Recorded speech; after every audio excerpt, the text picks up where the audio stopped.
Hello नमस्ते सबैजनालाई फेरि पनि हाम्रो यो iChan.VOL.LOK2 मा सबैलाई फेरि पनि नमस्ते र नयाँ सालको शुभकामना दिन चाहन्छु। आज नयाँ सालको दिन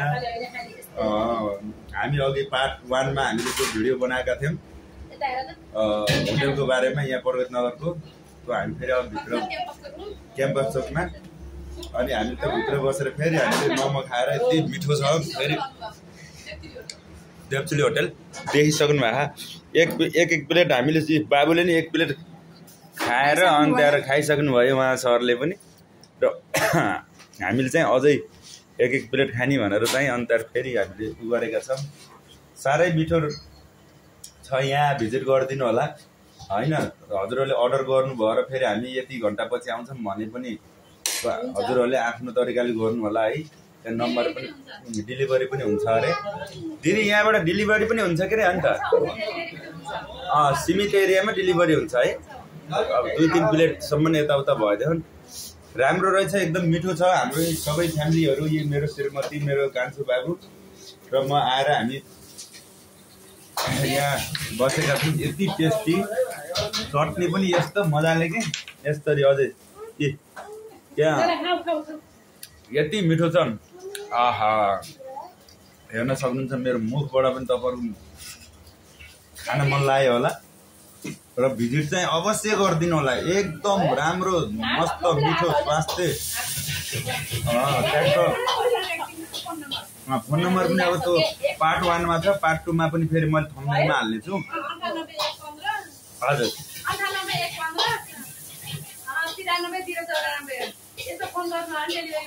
यहाँको पुरा एरियासम्म भनिदिनु त, यहाँ के कसो कता भनेर यहाँसम्म।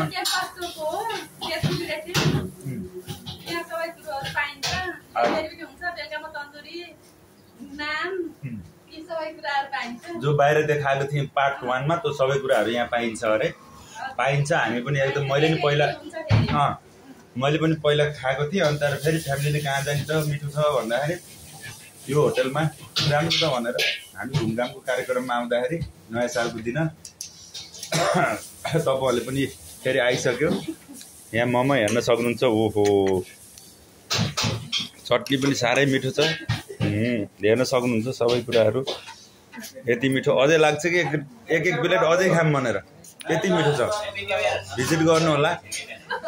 थ्याङ्क यू सो मच सबैलाई। फेरि पनि आफ्नो ख्याल गर्नु होला। देश विदेशमा रहनुभएका दाजुभाइ तथा दिदीबहिनीहरूलाई दीर्घायु, सुस्वास्थ्य र तपाईँले सोचेको कुराहरू पुगोस् भनेर हामी हाम्रो नेपालमा रहनुभएका दाजुभाइ तथा दिदीबहिनीहरू, बुवा आमा बाबु नानीहरू सबैले मेरो भिडियोलाई मन पराइदिनु होला र लाइक चाहिँ एकदम थम्बनेल चाहिँ दिन नबिर्सिनु होला है। थम्बनेल चाहिँ दिइहाल्नु के, कमेन्ट पनि हल्का यसो वाउ गरेर दिँदा नि हुन्थ्यो। र यो होटलमा चाहिँ एकदम मस्त हुन्छ, मिठो। भिजिट चाहिँ गरिदिनु होला। Thank you so much.